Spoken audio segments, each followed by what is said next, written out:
I was born to my mother when she was 14, going on 15. My father was 19.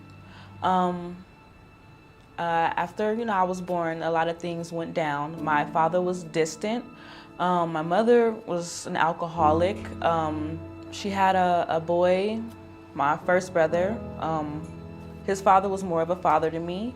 She broke up with him and started dating another man who molested me when I was 8. When I told my mother, they didn't really seem to really get the idea that that was something really wrong with that. Then I told the school, because they put me in counseling. I told the school, and they kept me there that night and told me that they had to tell friends, which they brought CPS, police, and all of them people in. I had to demonstrate to them what happened to me, which was hard because my mother was in the back screaming. They put me in different foster homes until they placed me with my biological father. The relationship I had with my mom caused me to go on suicide watch.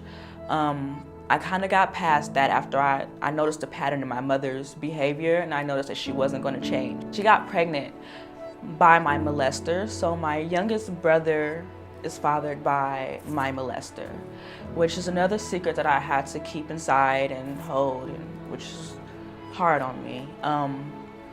When I turned 14, I decided to stay a little late at school with some friends and chill. They decided to go their separate ways, and I decided to go my separate way on my way home. There was a car that pulled up. It was a brown Cadillac, 4-door. He pulled up and was like, "Hey, you need a ride?" I was like, "No, I'm okay," I was like, "All right," and pulled off. And then came back around.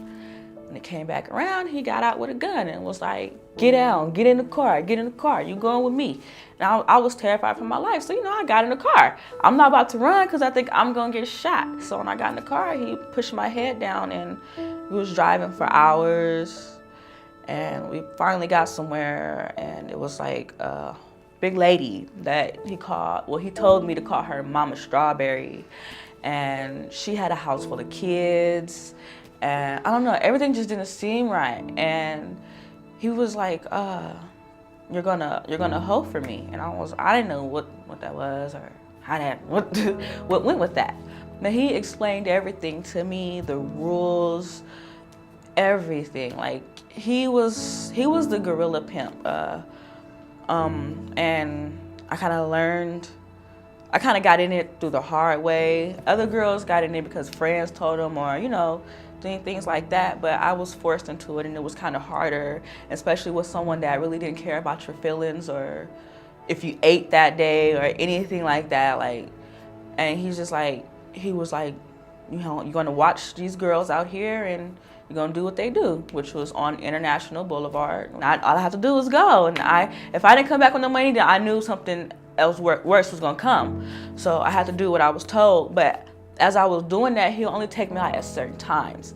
I kind of studied the police schedule, and I seen what streets they go up or whatever. And one day I went up one of the streets I knew the police was gonna turn down, and he seen me and he stopped. He asked me what I was doing, and I told him everything. I told him my name, I told him everything that was happening. So they take me to my mom, and we get acquainted and all that stuff. I thought it was over there, whatever.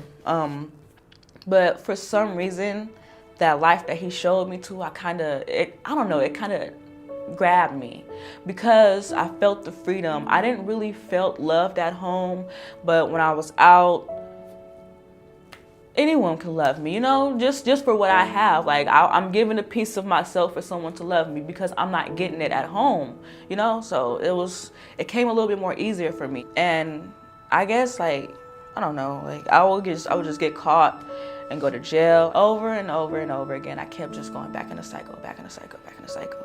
I didn't really understand what was going on with me or why I couldn't stay put at home. But every time I got home, things would just overwhelm.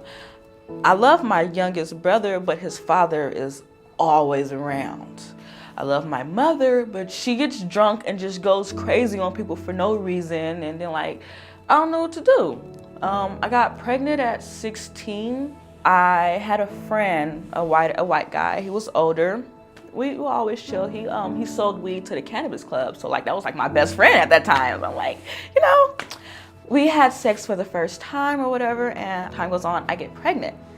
I'm thinking it's the guy that only person I'm having sex with. It's not. I'm pregnant and I have the baby, and the baby looks exactly like this man. I'm like, there's no doubt that this is his baby. Basically had a baby by a person that she would never know or hear from. I didn't know what to do, or how, if I was going to keep the baby or let it go, or if it was actually going to change me or make me worse, or if I was going to be a deadbeat mother or a great mother. But I couldn't do anything but try,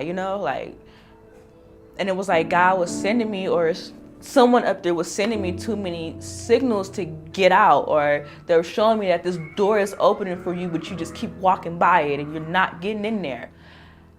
I didn't go back into prostitution. I was like, this is my baby. I have to do something. Like, this is someone that's going to love me for me, and I don't have to give her anything but a kiss and a hug, And it was so wonderful. And like, I don't know, she changed my life a lot.